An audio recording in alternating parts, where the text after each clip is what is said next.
So after 2020, not not 2013, right, वहां से हमने क्या किया था, कुछ जो रिसर्चर्स में ऐसी कंपटीशन स्टार्ट हो गया था वो हमने देखा था, राइट। 2013 में क्या हुआ, वर्ड टू वेक आया था, उसके बाद ये सारी चीजें स्टार्ट हो गई। सो हर एक कंपनी को क्या बिल्ड करना है, ट्रांसलेशन, राइट। कौन बेटर ट्रांसलेशन कर सकता है, इसका कंपटीशन स्टार्ट हो गया था।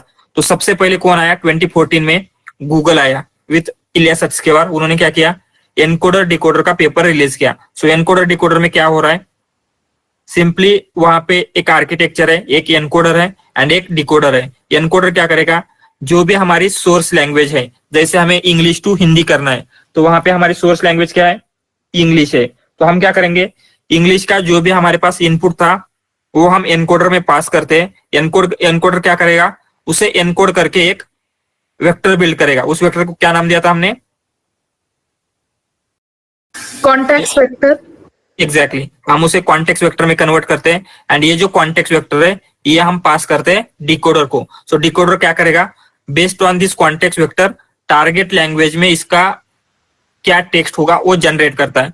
तो हम क्या करेंगे, यहाँ पे एनकोडर में इंग्लिश का जो सेंटेंस है वो पास करते हैं, वो कॉन्टेक्स्ट वेक्टर क्रिएट करेगा एंड इस कॉन्टेक्स्ट वेक्टर का यूज करके डिकोडर क्या करेगा, हिंदी का इसका क्या सेंटेंस हो सकता है वो जनरेट करता है। तो ये ठीक से वर्क कर रहा था, लेकिन इसमें क्या क्या ड्रॉबैक्स थे, कुछ ड्रॉबैक्स थे। सबसे पहला है कि ये क्या कर रहा है, कॉन्टेक्स्ट वेक्टर में सारे इंफॉर्मेशन कंप्रेस कर रहा है। तो इसकी वजह से क्या हो सकता है, अगर हमारे सीक्वेंसेस की लेंथ ज्यादा बिगर आती है तो क्या होगा, कुछ इंफॉर्मेशन लॉस होने के चांसेस होते हैं। तो उसकी एक्यूरेसी क्या होगी, लार्जर सीक्वेंसेस के ऊपर रिड्यूस होने लग जाती है। यही इसका मेन ड्रॉबैक था। एंड सेकंड वन वाज, इसमें हम क्या कर रहे हैं, एलएसटीएम यूज कर रहे हैं, राइट। जो हमारा एनकोडर भी है डिकोडर भी है, दोनों जगह पे एलएसटीएम यूज कर रहे हैं। एंड एलएसटीएम कैसे प्रोसेस होता है, टाइम स्टेप वाइज। मीन्स जब तक हम फर्स्ट वर्ड प्रोसेस नहीं करेंगे हम सेकंड वर्ड प्रोसेस नहीं कर सकते। सेकंड वर्ड जब तक प्रोसेस नहीं होता तब तक थर्ड वर्ड प्रोसेस नहीं होगा। तो ये प्रोसेस कैसी है, सीक्वेंशियल प्रोसेस है। वन बाय वन क्या हो रहा है, ये सारी चीजें प्रोसेस हो रही है। तो अगर सीक्वेंशियल प्रोसेस हो रही है तो क्या प्रॉब्लम आ सकती है, हम बिगर स्केल पर किसी भी मॉडल को ट्रेन नहीं कर सकते अगर वो वहां पे क्या हो रहा है, सीक्वेंशियल प्रोसेस हो पा रही है। तो अगर हमें सीक्वेंशियल प्रोसेस, अगर हमें बिगर स्केल पर मॉडल ट्रेन करने हैं तो हमें क्या करना पड़ेगा, पैरेललिंग प्रोसेस करनी पड़ेगी। जिसकी वजह से क्या होता है, जो जीपीयूज है या फिर बहुत सारे ऐसे हाई एंड जो हमारे क्या है कॉन्फ़िगरेशन है जीपीयू या फिर सीपीयू, उनका हम क्या कर सकते हैं, यूज कर सकते हैं। तो मेन ड्रॉबैक क्या है, यहाँ पे लॉन्ग टर्म डिपेंडेंसी में प्रॉब्लम हो रहा है। Second, not long term dependency, long term sequences को ट्रांसलेट करने में प्रॉब्लम हो रहा है। सेकंड क्या था, प्रोसेसिंग जो है वो सीक्वेंशियल है नॉट पैरेलल, जिसकी वजह से टाइम लग सकता है। तो इस प्रॉब्लम को सॉल्व करने के लिए न्यू आर्किटेक्चर आया था, that is attention mechanism, right. So attention में क्या हो रहा था, ये जो कॉम्प्रेशन वाला हम वेक्टर को कॉम्प्रेस कर रहे थे इन कॉन्टेक्स्ट वेक्टर, तो उसने क्या किया, उस कॉन्टेक्स्ट वेक्टर को ही रिमूव कर दिया। इसकी जगह हम क्या करेंगे, डायरेक्टली इनपुट के साथ जो हमारा आउटपुट है उसके साथ हम क्या करते हैं, कनेक्शन बिल्ड करते हैं, राइट। सो एंड कौन सा कितना इंपॉर्टेंट वर्ड है ये हम क्या करेंगे, वेट के बेसिस के ऊपर डिसाइड करते हैं। सो ये हो रहा था। उसके बाद ट्रांसफॉर्मर आया 2017 में। सो ट्रांसफॉर्मर पेपर ने क्या किया था, एक न्यू टाइप का अटेंशन जिसे हम सेल्फ अटेंशन बोलते हैं वो इंट्रोड्यूस किया था। सो सेल्फ अटेंशन या फिर स्केल डॉट प्रोडक्ट अटेंशन हमने देखा था, उसमें कुछ स्टेप्स है, किसी को याद है क्या स्टेप्स, वो कैसे कैलकुलेट होता है?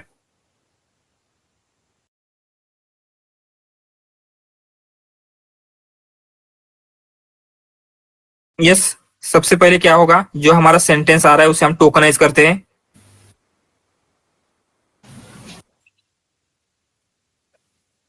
इनिशियली टोकनाइजेशन एंड वेक्टराइजेशन होता है। या सो हम टोकनाइज करेंगे एंड फिर वेक्टराइज करेंगे। Next step product vectors create होते हैं, वो vectors are getting converted into query key and value vectors.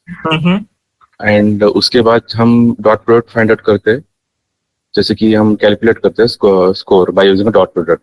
Yes, dot product से स्कोर लेते हैं। और उसके बाद हम स्केलिंग करते हैं, जैसे कि स्केलिंग करते हैं by the factor of under root dimensional factor of key vector.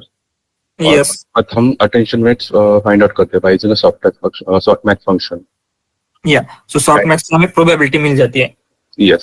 And finally, हम करते कि weighing with the original vectors, that is whichever the probabilities we are getting, उसको हम original vector value vector से हम multiply करते हैं और उससे हमें फाइनल कंटेक्चुअल वेक्टर मिलता है. यस, सो क्या हो रहा था, जो भी वेक्टर था उसका अगर कॉन्टेक्चुअल मीनिंग चाहिए था उसके लिए हमने क्या किया, ये सारी प्रोसेस करी जिसमें हमें क्या मिल रहा है, कॉन्टेक्चुअलाइज इंफॉर्मेशन हम रिटेन कर पा रहे हैं. सो जैसे एग्जांपल लिया था हमने एप्पल का. So Apple is a great company, ऐसा एग्जांपल है. तो ये एप्पल कंपनी ही है, फ्रूट नहीं है. हमें कैसे पता चलेगा? सबसे पहले हम सारे जो टेक्स्ट थे हमारे उनको हमने टोकनाइज किया था, फिर वेक्टराइज किया था, फिर हमने क्या किया था, उनका डॉट प्रोडक्ट लिया. डॉट प्रोडक्ट लेने के बाद क्या होता है, जो सिमिलर है मीन्स इस एप्पल का मीनिंग जो इन्फ्लुएंस कर रहा है वो क्या होगा, उसके साथ डॉट प्रोडक्ट बिगर वैल्यू आएगी. सो यहाँ पे फोन इन्फ्लुएंस कर रहा था, राइट, तो फोन के साथ क्या आएगी, बिगर वैल्यू आएगी.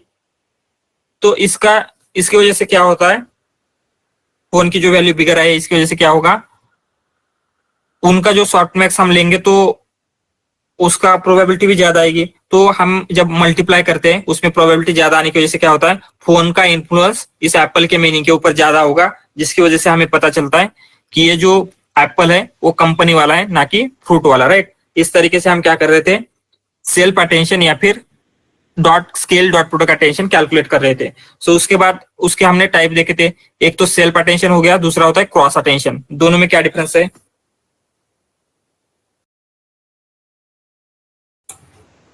सेल्फ अटेंशन सिंगल सेंटेंस के लिए यूज करते हैं और cross attention we can use for 2 sentences और मोर सेंटेंसेस. या सो 2 sentences के ऊपर जब हम अटेंशन कैलकुलेट करते हैं that is cross attention. Single sentence के ऊपर करेंगे दैट इज सेल्फ अटेंशन. तो ये देखा हमने. उसके बाद हमने देखा था multi head attention, right. Multi head attention exactly क्या होता है?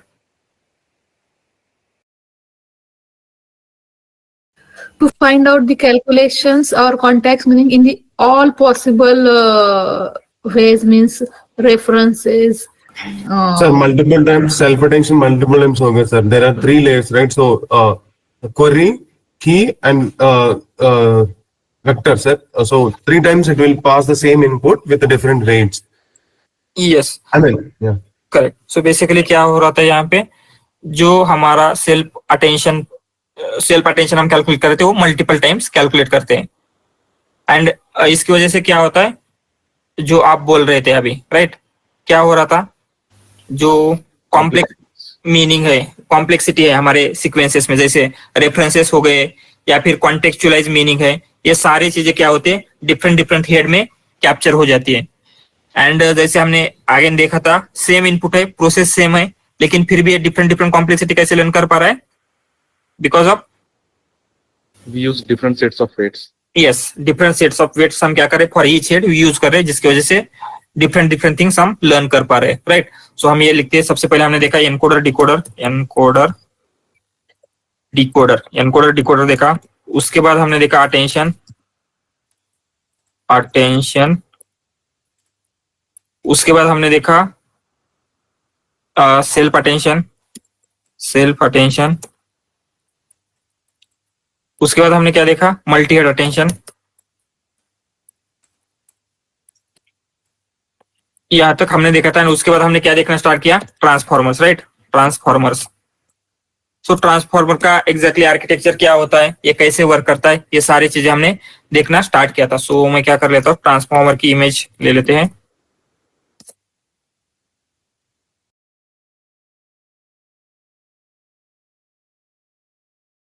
तो हम क्या कर रहे थे, ये जो ट्रांसफॉर्मर आर्किटेक्चर है एग्जैक्टली कैसे वर्क करेगा, इसमें क्या होता है, सारी चीजें हम अंडरस्टैंड करने का ट्राई कर रहे थे, राइट. सो सबसे पहले ट्रांसफॉर्मर आर्किटेक्चर है, ये क्या है, इसमें एनकोडर एंड डिकोडर 2 पार्ट हैं. जैसे आपके एनकोडर डिकोडर में था, यहाँ पे भी क्या है, एनकोडर एंड डिकोडर अवेलेबल है दोनों जगह पे. लेकिन वो एनकोडर डिकोडर आर्किटेक्चर एंड इसमें क्या डिफरेंस है, मेन डिफरेंस, उस एनकोडर डिकोडर आर्किटेक्चर में इनसाइड यहाँ पे क्या था, LSTM. यस, उसमें प्रोसेसिंग के लिए एलएसटीएम प्रेजेंट थे, यहाँ पे भी एलएसटीएम प्रेजेंट थे. लेकिन ट्रांसफॉर्मर के एनकोडर डिकोडर में क्या है, instead of LSTM we have attention mechanism. तो इस पेपर का नाम क्या था, attention is all you need. So आपको प्रोसेस अगर करना है सीक्वेंसेस, तो सिर्फ अटेंशन की जरूरत है. LSTM GRU बाकी के किसी आर्किटेक्चर की जरूरत नहीं है। ये इस पेपर ने हमें क्या किया था, सजेस्ट किया था, राइट। सो यहाँ पे सिर्फ अटेंशन है, ना कि LSTM या एनीथिंग। तो हमने देखा था यहाँ पे प्रोसेस कैसे हो रहा है। तो इसका जो मेन टास्क था या मेन पर्पस था जिसके लिए बिल्ड हुआ है वो कौन सा है, ट्रांसलेशन।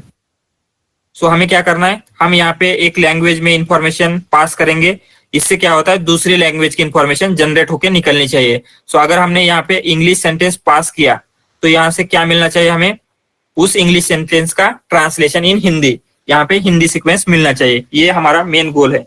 तो उसके लिए कैसे वर्क होता है ये हम देख रहे थे। सबसे पहले क्या हो रहा है, हम देखेंगे एनकोडर का part, right.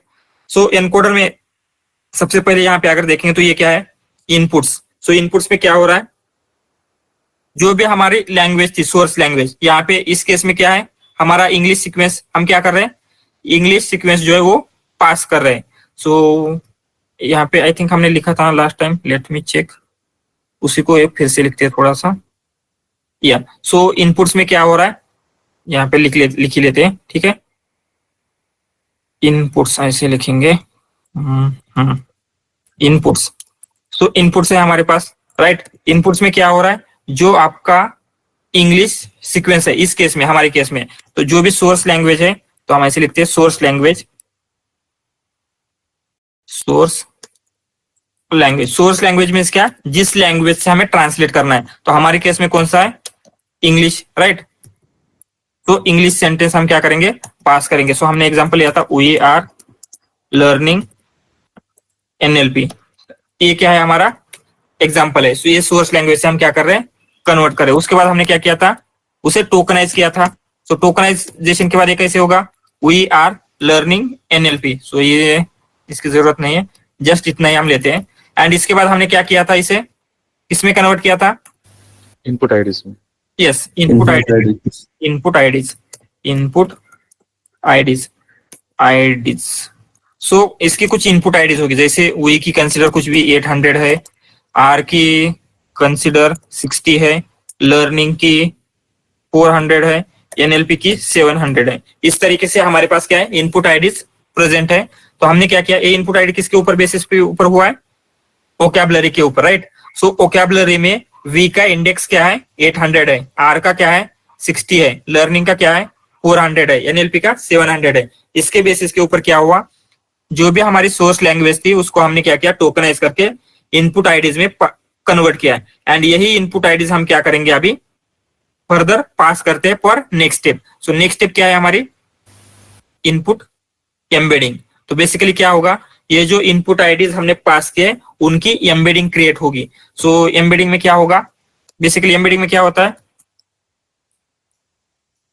Input vector creation. या तो यहाँ पे क्या होगा, सिंपली जो भी हमने इनपुट टोकन पास किया था उनकी एम्बेडिंग या फिर उनको वेक्टर में कन्वर्ट होगा। सो या इनपुट आईडीज लिख सकते हैं, या फिर input tokens are converted into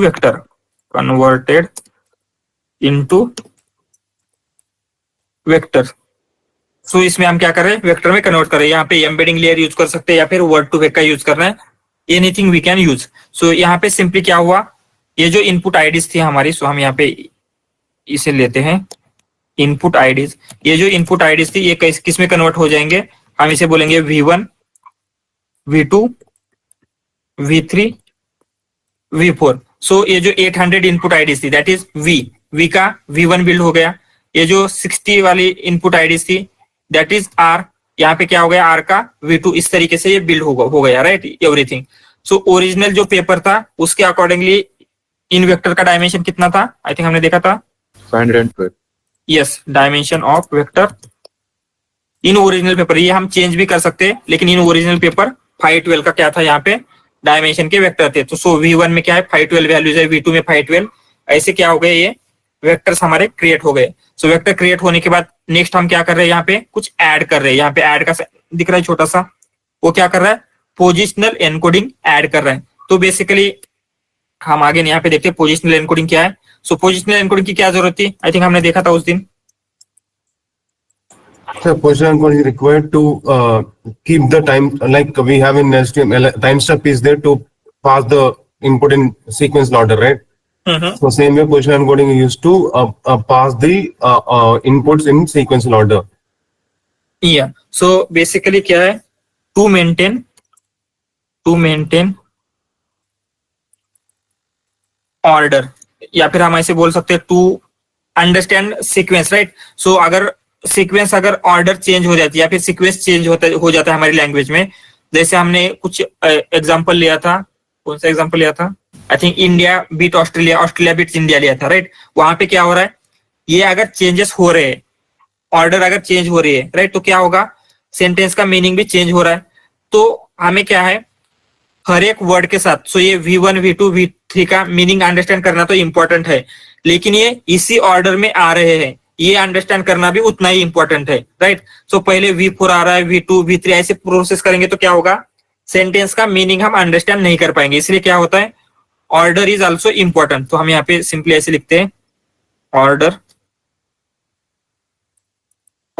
of words is also important to understand language, right? To understand the meaning. इसकी वजह से क्या है ये, एंड यहाँ पे जो हमने क्या देखा था, अटेंशन मैकेनिज्म, यहाँ पे कहीं पे भी ऐसा ऑर्डर मेंटेन हो रहा है क्या, जैसे LSTM में हम टाइम स्टेप वाइज पास कर रहे थे, राइट? सो V1 के लिए जब कर रहे हैं तो कुछ ऑर्डर मेंटेन नहीं हो रहा है, V2 के लिए मेंटेन नहीं हो रहा है, तो इसे हम पैरेलली भी प्रोसेस कर सकते हैं। तो ऐसा कुछ इनहेरेंट मैकेनिज्म नहीं है ऑर्डर को अंडरस्टैंड करने के लिए। इसके लिए सिंपल हम क्या करते हैं,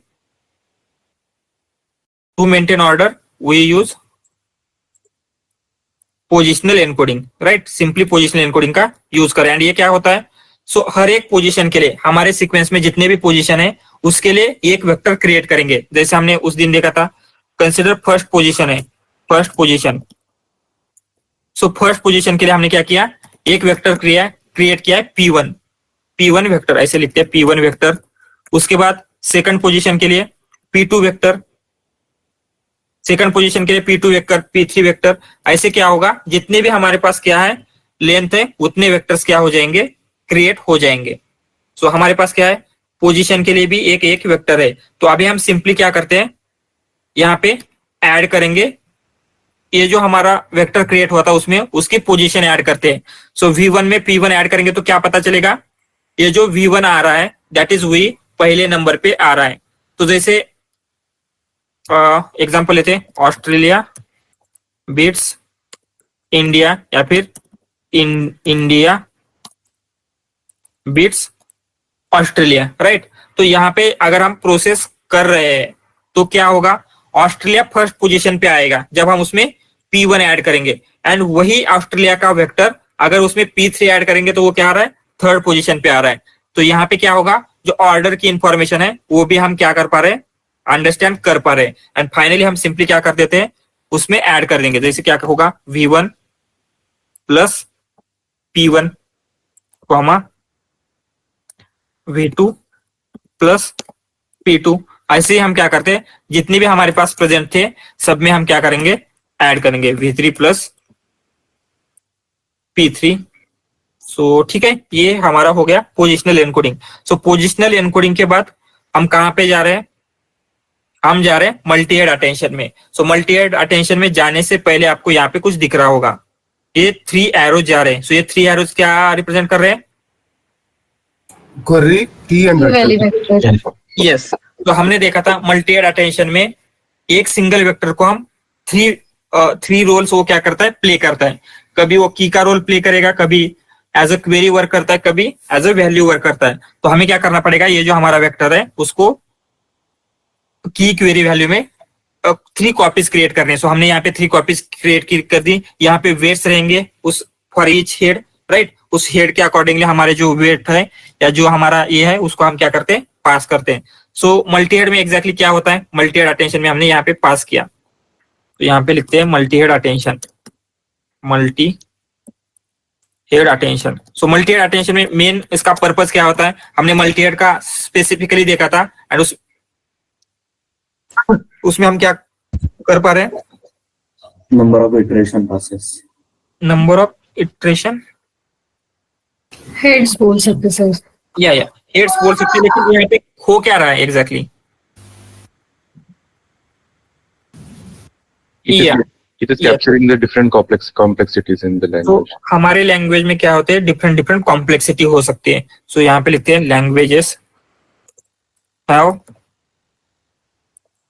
कॉम्प्लेक्सिटीज सच एज क्या क्या कॉम्प्लेक्सिटी हो सकती है. मीनिंग हो सकता है, कॉन्टेक्चुअल मीनिंग ऐसे लिखते हैं, contextual meaning. So Apple word है, सो यहाँ पे फोन के साथ आ रहा है तो उसका अलग मीनिंग है, किसी और के साथ अगर फ्रूट के साथ आ रहा है तो उसका अलग मीनिंग है. तो कॉन्टेक्चुअल मीनिंग है. या फिर क्या है, रेफरेंसेस है, जैसे हम ही शी इट ये मेंशन करते हैं. सो ये किसे मेंशन कर रहे हैं ये भी हमें पता होना चाहिए. रेफरेंसेस होते हैं. ऐसे क्या है, बहुत सारी कॉम्प्लेक्सिटीज होती है हमारी लैंग्वेज में. तो ईच हेड क्या करेगा, डिफरेंट डिफरेंट कॉम्प्लेक्सिटी कैप्चर करता है. सो यहाँ पे लिखते हैं each head will capture different complexities.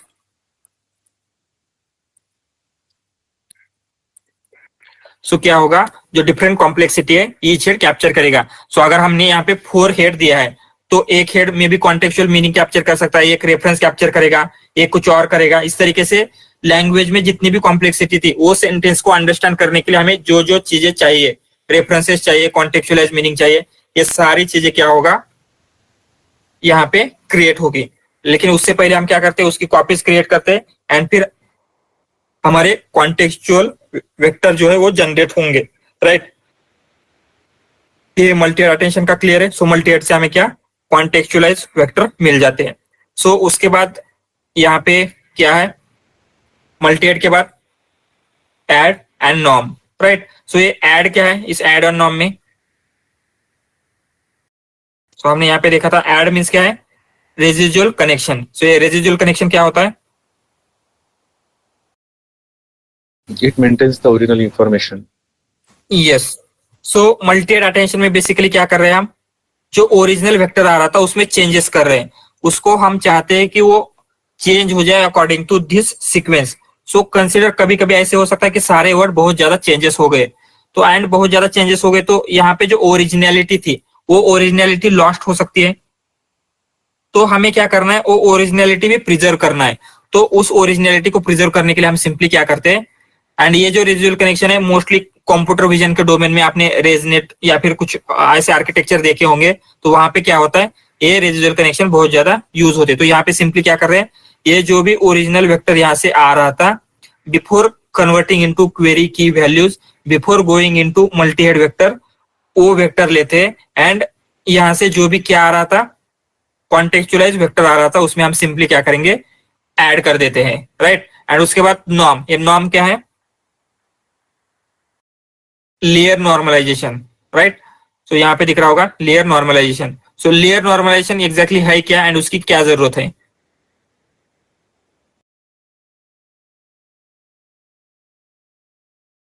Yes, हमने एग्जांपल लिया था ना, कंसीडर आपके पास ऐसे बहुत सारे क्या है, हिडन लेयर है. सो जब हम इनपुट पास कर रहे थे हमारे इनपुट लेयर को, तो अगर इनपुट हमारा एक सेम स्केल में नहीं है, जैसे आपका एरिया है, तो वेट लिख लेते हैं यहाँ पे, मल्टी हेड अटेंशन हो गया. उसके बाद क्या है आपका एड एंड नॉर्म रहेगा, add and norm. Add and norm है. सो यहाँ पे सबसे पहले एड क्या रिप्रेजेंट कर रहा है, add is representing residual connection,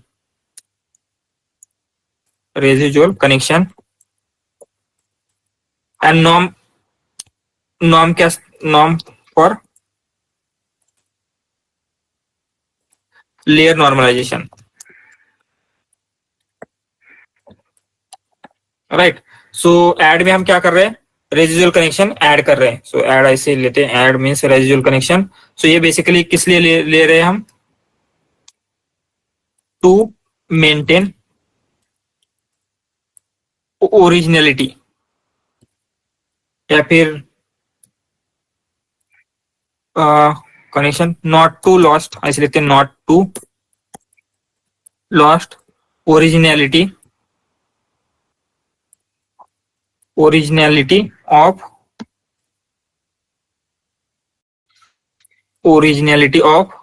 जो भी हमारा इनपुट है, इनपुट, इसके लिए हम क्या कर रहे हैं, ऐड कर रहे हैं.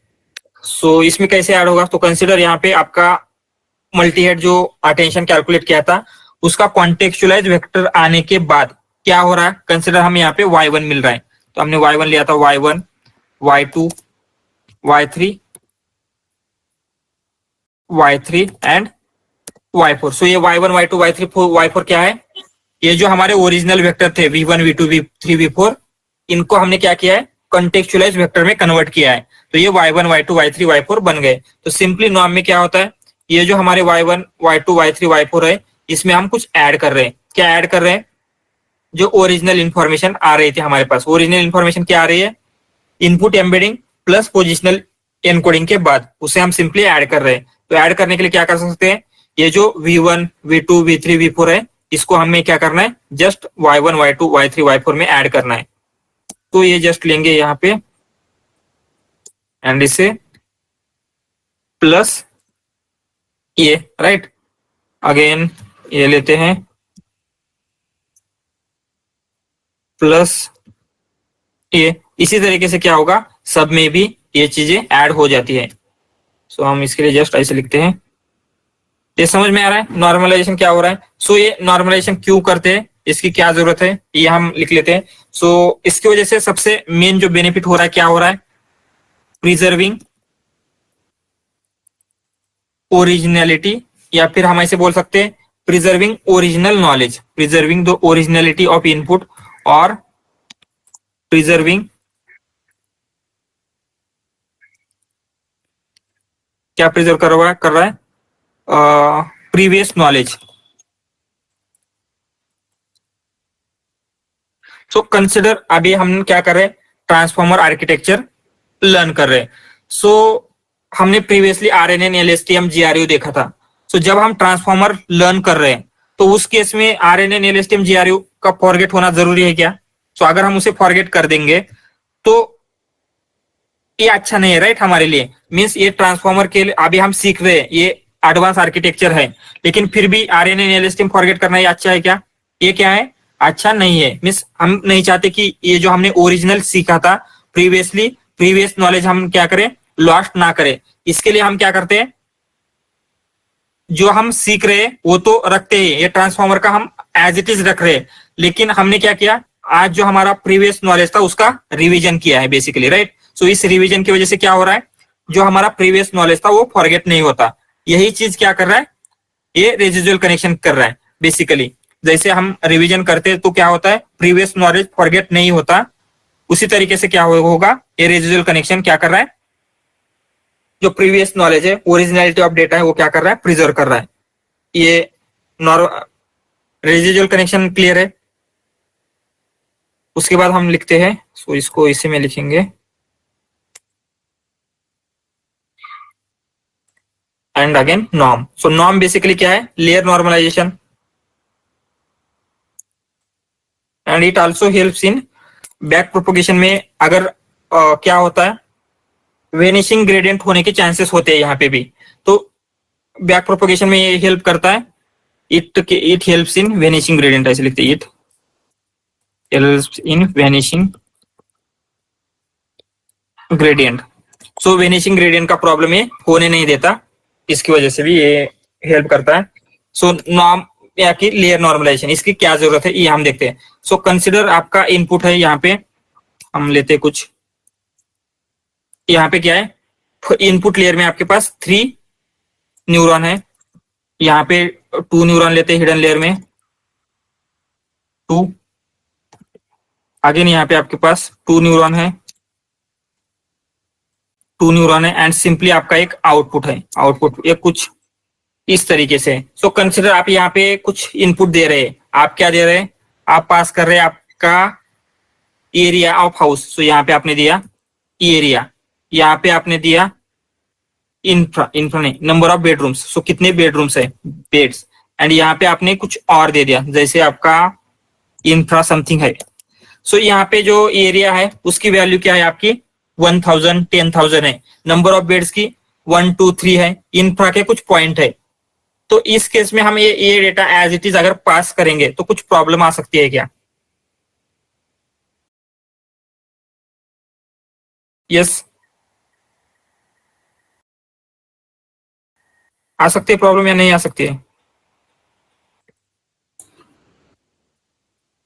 सर इस केस में सब वैलिड पॉइंट है सर, सब वैलिड इनपुट्स हैं।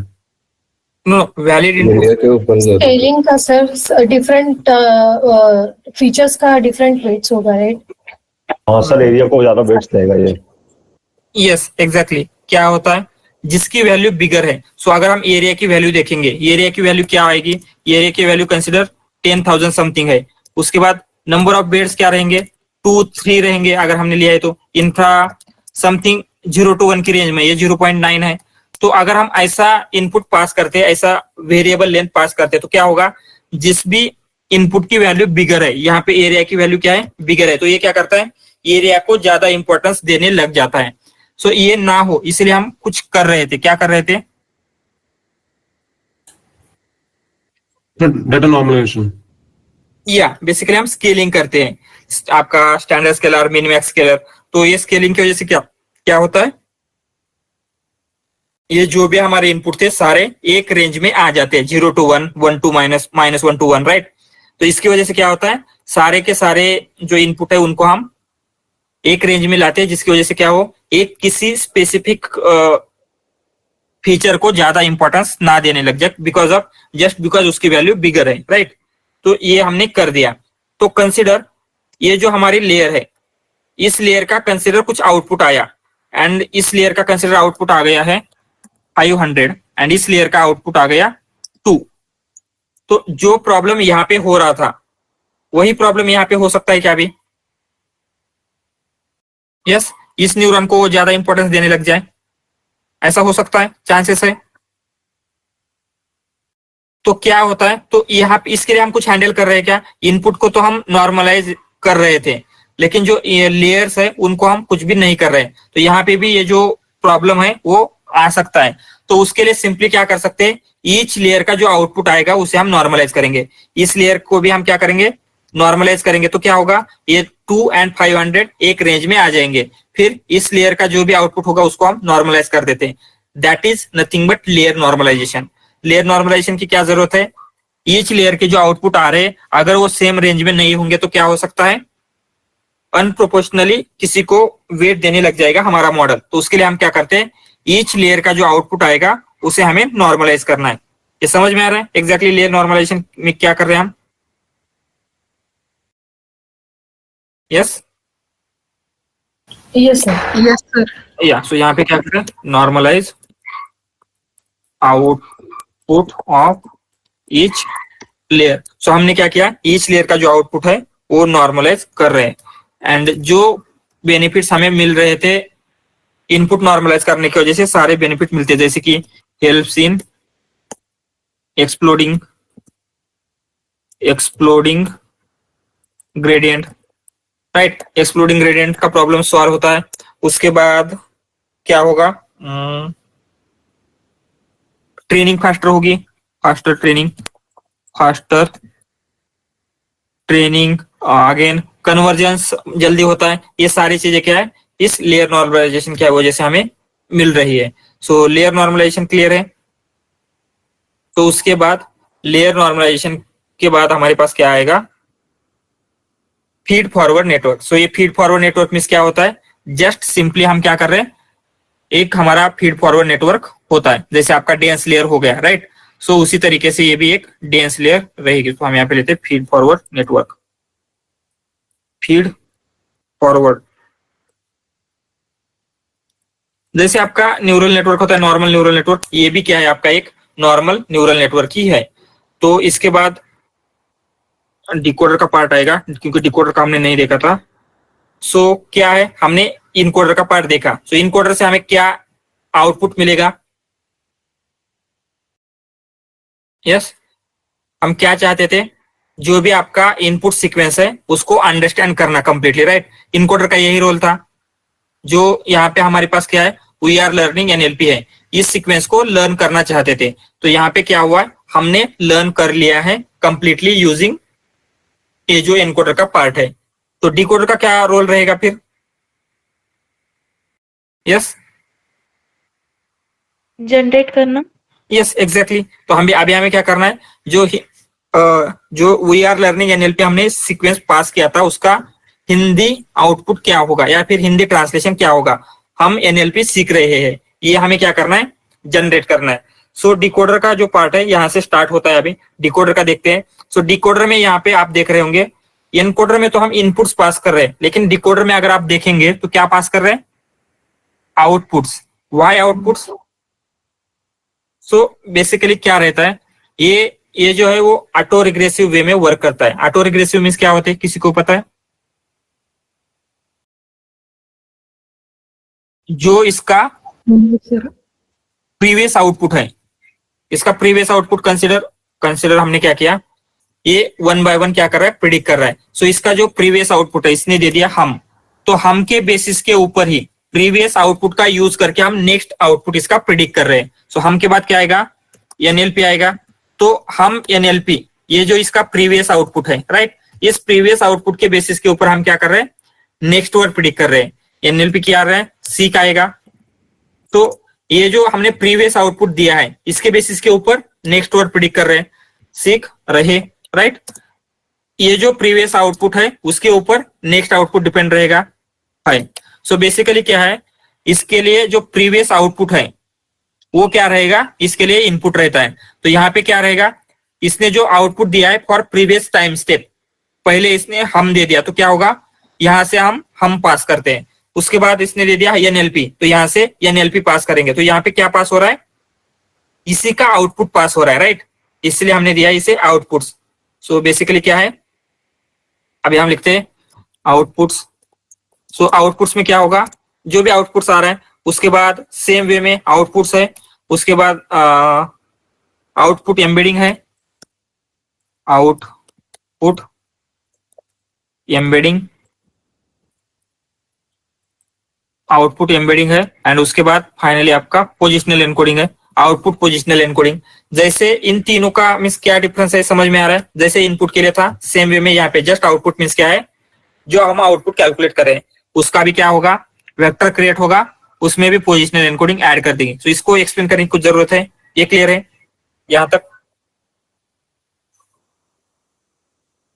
Sir, output means like it's like suppose we are learning NLP and हम NLP सीख रहे हैं, तो हिंदी में जो वर्ड्स है वो सेंटेंस है, that is output, right? Not like जो इनपुट का ये सब like embedding, positional embedding, encoding ये सब होके जो आया उसका आउटपुट नहीं है ना? नो नो नो नो, जो हमारा टारगेट है, टारगेट क्या है यहाँ पे, हम आउटपुट क्या एक्सपेक्ट कर रहे हैं इससे, हम NLP सीख रहे हैं, हिंदी सीक्वेंस, राइट। तो Hindi sequence as output consider होगा। ओके। तो यहाँ पे हमें ये मिल गया, ये बेसिक चीजें हो गई। उसके बाद अभी हम ऊपर जाते हैं, यहाँ पे पोजिशनल एनकोडिंग ऐड हो गया, यहाँ पे आ गए। यहाँ पे भी क्या हो रहा है, 3 इसमें स्प्लिट हो रहा है। ये क्या क्यों स्प्लिट हो रहा है, क्वेरी की वैल्यू के लिए स्प्लिट हो रहा है। यहाँ पे भी आपको मल्टी एड अटेंशन दिखेगा, लेकिन मल्टी एड अटेंशन के साथ एक और वर्ड है आपके यहाँ पे, राइट, क्या है वो, मास्क मल्टी एड अटेंशन। सो ये अभी अंडरस्टैंड करते हैं, ये जो मल्टी एड अटेंशन है ये क्या है, एंड ये मास्क मल्टी एड अटेंशन ये है, ये एग्जैक्टली क्या है। तो अभी हमें देखना है mask multi head attention. Sir वो input and output parallelly process होता है क्या? नो नो नो, पहले आप कंप्लीटली इनपुट प्रोसेस करते हैं। सो आगे देखेंगे हम ये ऐसा क्यों नहीं कर सकते, क्योंकि ऊपर हमें एक अटेंशन कैलकुलेट करना है, उसके लिए इनपुट भी लगेगा, mask multi head attention. So basically mask multi head attention क्या होता है, ये सिंपल, ऐसे सिंपल भाषा में समझिए, ये क्या है, मल्टी हेड अटेंशन ही है, लेकिन जस्ट उसमें एक ट्विस्ट है। सो कंसिडर यहाँ पे हमारा गोल क्या है, हमारा ये गोल है, हम एनएलपी सीख रहे हैं। तो ये हम क्या चाहते हैं, हमारा जो डिकोडर है वो ये प्रिडिक्ट करे, एंड ये प्रिडिक्ट कैसे करता है, टाइम स्टेप वाइज। सबसे फर्स्ट स्टेप में क्या करेगा, हम पास करेंगे, तो ये क्या आउटपुट देगा, हम अगर पास करेंगे तो ये आउटपुट देगा एनएलपी। जब हम एनएलपी पास करेंगे तो सो वो एनएलपी आउटपुट देगा। तो ये क्या कर रहा है, टाइम स्टेप वाइज पास कर रहा है। सो हम एनएलपी आ गए, अगेन सीख रहे एंड है, इस तरीके से हम क्या कर रहे हैं, टाइम स्टेप वाइज ये आउटपुट दे रहा है।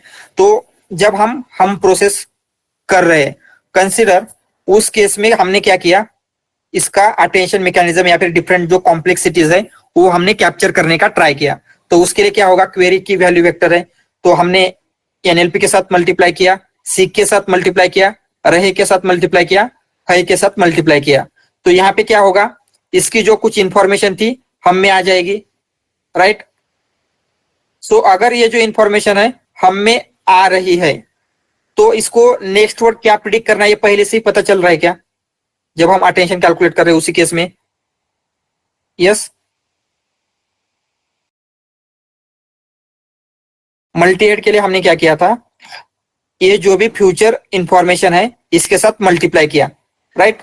अटेंशन कैलकुलेट करने के लिए मल्टीप्लाई करना पड़ेगा, डॉट प्रोडक्ट निकालना पड़ेगा। सो अगर हमने इनके साथ डॉट प्रोडक्ट निकाला है फिर ओरिजिनल वेक्टर के साथ वे किया है, मीन्स इनकी जो प्रोबेबिलिटी आएगी उसके साथ मल्टीप्लाई किए हमने हम का वेक्टर निकाला है। सो कंसिडर यहाँ पे अगर हम का वेक्टर निकालना है तो कैसे आएगा, जो भी प्रोबेबिलिटी आएगी इनटू एनएलपी का वेक्टर प्लस जो भी प्रोबेबिलिटी आएगी P3 इंटू सिक का वेक्टर प्लस P4 इंटू रहे प्लस P5 इंटू है। तो अटेंशन में यही कर रहे हैं हम, राइट। हम का जब वेक्टर कैलकुलेट कर रहे हैं इसी तरीके से क्या होगा, हमारा अटेंशन कैलकुलेट हो रहा है। तो जब हम कैलकुलेट कर रहे हैं उस टाइम पे एनएलपी सीख रहे हैं, ये सारी चीजें आ रही है, तो इसके अकॉर्डिंगली इसे पता चलेगा, इजीली पता चलेगा कि नेक्स्ट वर्ड क्या होना चाहिए। ये प्रॉब्लम हो सकती है क्या, क्योंकि हमने तो यहाँ पे ऐड कर दिया इंफॉर्मेशन। तो जब इसे अटेंशन में ही पता चल रही है तो ये कुछ लर्न करने के चांसेस है क्या, नहीं करेगा। इसीलिए हम सिंपली क्या करते हैं, जब हमें क्या करना है, किसी भी वर्ड का अटेंशन कैलकुलेट करना है इन डिकोडर, तो क्या करेंगे, जितने भी फ्यूचर वर्ड है उनको मास्क कर देते हैं। मास्क कर देंगे मीन्स जितने भी फ्यूचर वर्ड है उनके साथ क्या होगा, अटेंशन कैलकुलेट नहीं होगा। समझ में आ रहा है? हम का अटेंशन किसी के साथ भी कैलकुलेट नहीं होगा। एनएलपी का अटेंशन सिर्फ हम के साथ कैलकुलेट होगा, सीख रहे हैं के साथ नहीं होगा। सीख का अटेंशन हम एनएलपी के साथ कैलकुलेट होगा, रहे हैं के साथ नहीं होगा। सबसे पहले ये समझ में आ रहा है एग्जैक्टली क्या हो रहा है यहाँ पे, इसमें कोई डाउट?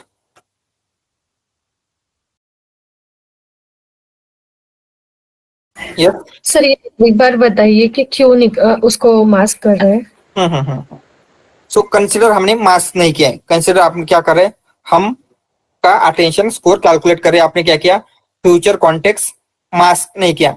तो क्या होगा, हम का जो वेक्टर बिल्ड होगा कुछ इस तरीके से बिल्ड होगा, राइट। जो अटेंशन का आपका फॉर्मूला है उसके अकॉर्डिंगली ये P2 क्या है, प्रोबेबिलिटी है जो शॉर्ट मैक्स में देने के बाद आ रही थी, राइट।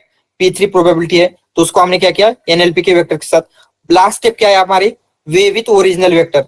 तो P2 को जो प्रोबेबिलिटी आएगी उसको एनएलपी के वेक्टर के साथ मल्टीप्लाई किया, P3 की प्रोबेबिलिटी सी के साथ मल्टीप्लाई किया, तो इसके साथ हमें क्या मिल रहा है, हम का कॉन्टेक्चुअलाइज वेक्टर मिल रहा है जो हमारे अटेंशन प्रोवाइड करता है, राइट। तो यहाँ पे जो अटेंशन कैलकुलेट करने के बाद कॉन्टेक्चुअलाइज वेक्टर मिल रहा है उसमें फ्यूचर वर्ड की इंफॉर्मेशन है या नहीं है, है। एनएलपी की है, सी की है, रहे की है एंड है की भी है। तो इस केस में क्या है, हमें नेक्स्ट वर्ड प्रिडिक्ट करना है। तो नेक्स्ट वर्ड क्या होगा ये इंफॉर्मेशन हमने ऑलरेडी यहाँ पे उसको दे दी है ड्यूरिंग कैलकुलेटिंग अटेंशन, राइट। तो अगर ये इंफॉर्मेशन ऑलरेडी दी है तो उसको लर्न करने की जरूरत ही नहीं है, तो ये इजीली क्या करेगा, नेक्स्ट वर्ड क्या है प्रिडिक्ट करेगा। तो ये फ्यूचर इंफॉर्मेशन है, लीक हो रही है यहाँ पे, राइट। समझ में आ रहा है? तो डिकोडर का मेन रोल क्या है, next word prediction. Consider next word prediction. Next word क्या होगा ये क्या करना है, इसको प्रिडिक्ट करना है। तो इसने क्या किया, इसके लिए जब हम अटेंशन कैलकुलेट कर रहे हैं तो फ्यूचर इंफॉर्मेशन यहाँ पे लीक हो रही है। अगेन इवन अभी भी समझ में नहीं आया तो पूछिए, हम फिर से इसको देखते हैं क्योंकि ये इंपॉर्टेंट पार्ट है।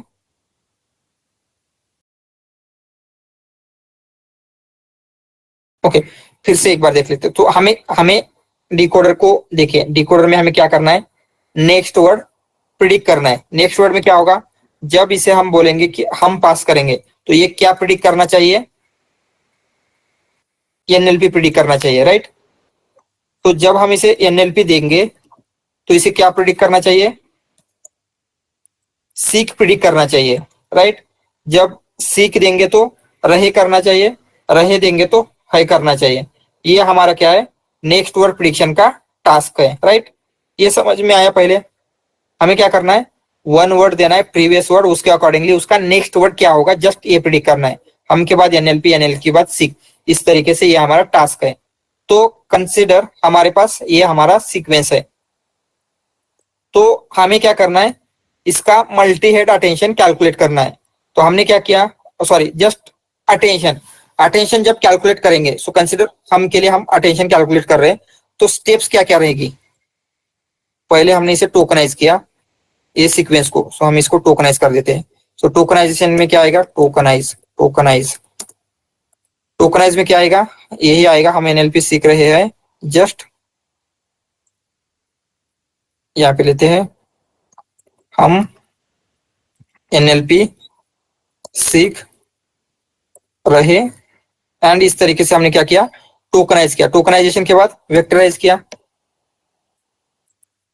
वेक्टराइज किया। वेक्टराइज में क्या आया, V1, V2, V3, V4 and V5, V5 तक हमें मिल गए।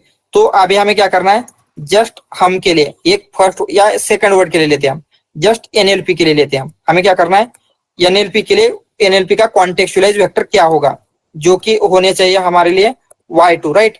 Y2 हमें कैलकुलेट करना है। तो कैसे करेंगे, नेक्स्ट स्टेप क्या होगी, वेक्टराइज एंड टोकनाइज के बाद क्या रहती है, यस, स्कोर कैलकुलेट करना। या शॉर्ट मैक्स से सॉरी डॉट प्रोडक्ट से स्कोर कैलकुलेट करना। तो हम क्या करेंगे, V2 इंटू V1, राइट। इसका जो भी स्कोर आएगा उसे हम बोलेंगे S21। उसके बाद V2 into V2, S22, S23, S24, S25 हमने क्या किया, कैलकुलेट किया। स्कोर कैलकुलेट किया, कैसे किया, डॉट प्रोडक्ट से V2 का V1 के साथ, V2 का V2 के साथ, V2 का V3 के साथ हमने डॉट प्रोडक्ट किया है, कैलकुलेट किया है। सो नेक्स्ट स्टेप क्या रहेगी, डॉट प्रोडक्ट के बाद हमें क्या करना है, स्केल करना है। सो कंसिडर स्केलिंग की स्टेप अभी स्किप कर देते हैं, कंसिडर हमने स्केल कर दिया। सो स्केलिंग के बाद क्या होगा, मैट्रिक्स मल्टीप्लिकेशन, प्रोबेबिलिटीज, या प्रोबेबिलिटीज के लिए क्या किसमें पास करना है इन वैल्यूज को, सॉफ्ट मैक्स। सॉफ्ट मैक्स में। सो यहाँ पे आएगा सॉफ्ट मैक्स। सो यहाँ पे हम लेते हैं S21, S22, S23, S24 and S25। ये हमने क्या किया है, सॉफ्ट मैक्स को पास कर दिया। तो सॉफ्ट मैक्स क्या देगा, P21, P22, P23, P24, P25। ये हमें क्या प्रोबेबिलिटी मिली है। सो ये P21 किस बात की प्रोबेबिलिटी है, यस, हम या हम की में एनएलपी, हम का एनएलपी के ऊपर कितना इन्फ्लुएंस है, राइट। एनएलपी का मीनिंग हम कितना चेंज, मीन्स कितना चेंज कर सकता है उसकी प्रोबेबिलिटी है। अगेन ये P24 किसकी प्रोबेबिलिटी है, रहे के ऊपर उसका कितना ये है, यस, influence कर रहा एनएलपी है। के ऊपर रहेगा कितना इन्फ्लुएंस है। सो ये प्रोबेबिलिटी हमने कैलकुलेट कर दी है कि हाँ, जब एनएलपी के लिए चाहिए हम का कितना इन्फ्लुएंस है, कितना परसेंट, सीक का कितना परसेंट, रहेगा कितना परसेंट, है का कितना परसेंट, इसकी प्रोबेबिलिटीज हमें यहाँ पे मिल चुकी है। अभी अभी फाइनली क्या होगा, हमें नेक्स्ट स्टेप क्या होगी,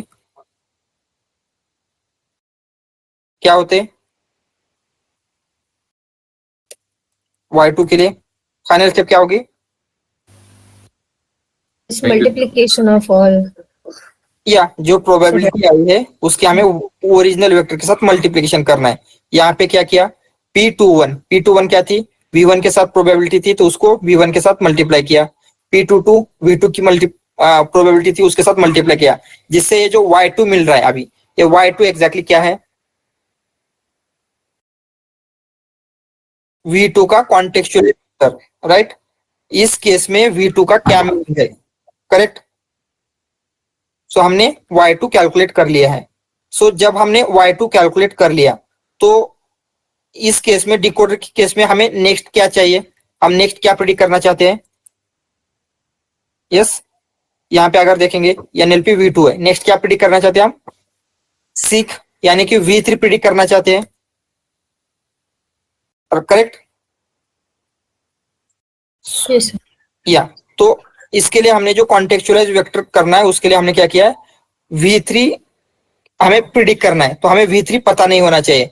लेकिन जब हम यहाँ पे Y2 क्या कर रहे हैं, कैलकुलेट कर रहे हैं, तो यहाँ पे हम V3 भी ऐड कर रहे हैं, तो ये इंफॉर्मेशन ऑलरेडी लीक हो रही है, तो वो यही से देख लेगा, मीन्स कुछ लर्न ही नहीं करेगा, उसको मेहनत नहीं करनी पड़ेगी क्योंकि हम यहाँ पे डायरेक्टली दे रहे हैं ना, राइट। तो ये क्या हो रहा है, फ्यूचर इंफॉर्मेशन लीक हो सकती है ड्यूरिंग कैलकुलेटिंग अटेंशन।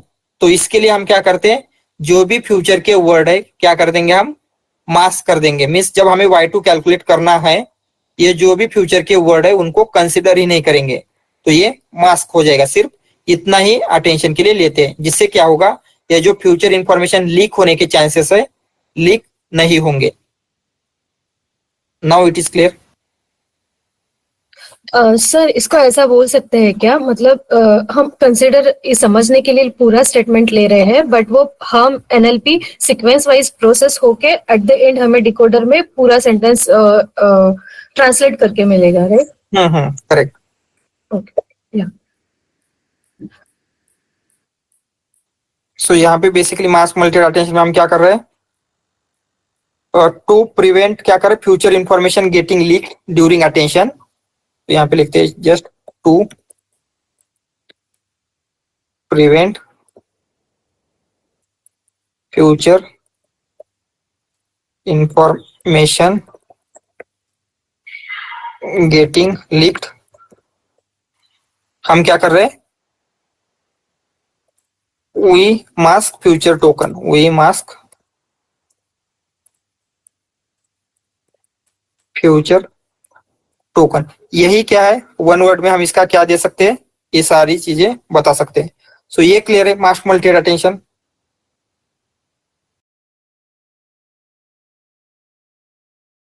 हाँ, तो अभी हमारा मास्क मल्टीपल अटेंशन हो गया। उसके बाद क्या है, यही एड एंड नॉर्म है, सेम थिंग है जो यहाँ पे हो रही थी। उसके बाद यहाँ पे अगर आप देखेंगे, यहाँ पे क्या है, मल्टी हेड अटेंशन है अगेन एक। सो इस मल्टी हेड अटेंशन में थोड़ा सा कुछ ऑफ लग रहा है, क्या कुछ चेंजेस लग रहे हैं। क्या हो रहा है, किसी भी मल्टी हेड अटेंशन में देखेंगे तो एक ही वेक्टर की हम 3 कॉपीज बिल्ड कर रहे थे यहाँ पे, लेकिन यहाँ पे क्या हो रहा है, 2 कॉपीज जो आ रही है इनकोडर से आ रही है, एक कॉपी डिकोडर से आ रही है। तो ऐसा क्यों हो रहा है, तो ऐसे अटेंशन को हम क्या बोलते हैं, जो 2 सीक्वेंस के ऊपर वर्क करता है, क्रॉस। सो ये जो था सेल्फ अटेंशन है, ये कौन सा अटेंशन है, मल्टी हेड वाला क्रॉस अटेंशन है, राइट। सो यहाँ पे क्या हो रहा है, जो आपकी क्वेरी होगी, क्वेरी वेक्टर डिकोडर से आता है, की एंड वैल्यू वेक्टर एनकोडर से आता है। तो यहाँ पे लिखते हैं मास्क मल्टी हेड अटेंशन के बाद आपका मल्टी हेड अटेंशन था, दैट इज क्रॉस। सो ये क्या है, मल्टी हेड अटेंशन, एंड ये भी कौन सा है, cross attention, cross attention. And इसमें सिंपली क्या हो रहा है, आपका क्वेरी डिकोडर से आएगी, क्वेरी फ्रॉम डिकोडर, एंड आपका की एंड वैल्यू फ्रॉम एनकोडर। सो ये ऐसे हम क्यों कर रहे हैं, सो कंसिडर आपका है we are learning NLP, we are learning NLP। ये आपका क्या है, एनकोडर से इसका आपने वेक्टर क्रिएट किया है। सो इसका वेक्टर हमने y1 consider, y2, y3 and y4, ऐसे हमने क्या किया है, क्रिएट किया है। डिकोडर ने कंप्लीट प्रोसेस करके ये वेक्टर हमें दिया है। एंड हमारा जो हिंदी का सीक्वेंस है ये क्या है, हम NLP सीख रहे हैं। तो हमें क्या पता करना है, हम का एग्जैक्टली अटेंशन मैकेनिज्म क्या करता है, कौन कितना इन्फ्लुएंस कर रहा है, तो यहाँ पे हम क्या करेंगे, इसके ऊपर कैलकुलेट करते हैं वी आर लर्निंग एनएलपी में से कौन ज्यादा इन्फ्लुएंस कर रहा है हमको। समझ में आ रहा है? तो यहाँ पे क्या पता चलेगा, इन सबके अकॉर्डिंगली नेक्स्ट वर्ड क्या होगा, जो ट्रांसलेशन का मेन टास्क हो रहा है वो कहाँ पे हो रहा है, यहाँ पे जो है इंफॉर्मेशन एक्सचेंज हो रही है, जो other languages means Hindi English के बीच में इंफॉर्मेशन क्या हो रही है, यहाँ पे एक्सचेंज हो रही है। उसके बाद एड ऑन नाम सेम है, फीड फॉरवर्ड सेम है, एड ऑन नाम सेम। उसके बाद ये फाइनल देखते हैं लीनियर एंड सॉफ्टमैक्स, उसमें क्या हो रहा है। तो लीनियर एंड सॉफ्टमैक्स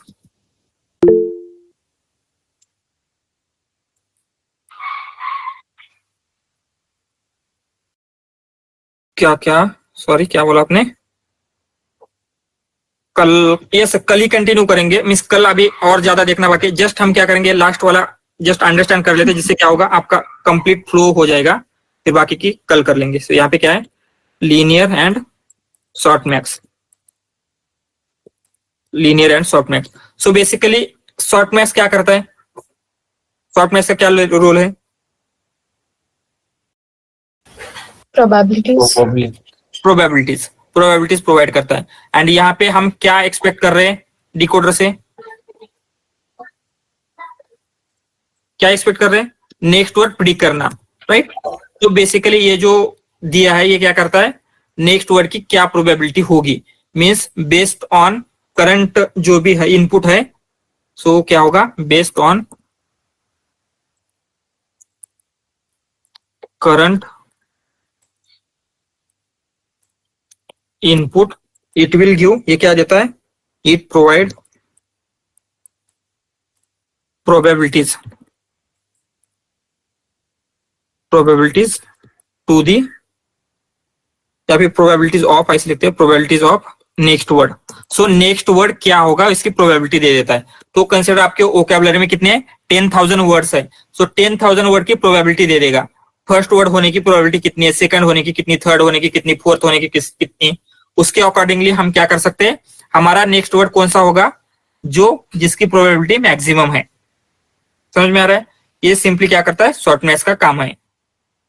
सो एक बार हम क्या कर लेते हैं, जो होल थिंग है वो कैसे हो रही है देख लेते हैं, एंड फिर क्या करेंगे बाकी और डिटेल में इसको कल पढ़ लेते हैं। सो यहाँ पे क्या होगा, इनपुट आपका आएगा, इनपुट में क्या रहेंगे, जो आपका इंग्लिश सेंटेंस है, इंग्लिश सेंटेंस आएगा, फिर इनपुट एम्बेडिंग कैलकुलेट होगी, उसमें पोजिशनल एनकोडिंग ऐड होगी। यहाँ पे मल्टी अटेंशन जो भी डिफरेंट कॉम्प्लेक्सिटी है वो कैलकुलेट करेंगे। Again add and norm, add and norm किस लिए कर रहे हैं, एड फॉर रेजिजुअल कनेक्शन, जिसमें नॉलेज प्रिजर्व करना है, ओरिजिनलिटी प्रिजर्व करनी है। Layer normalisation,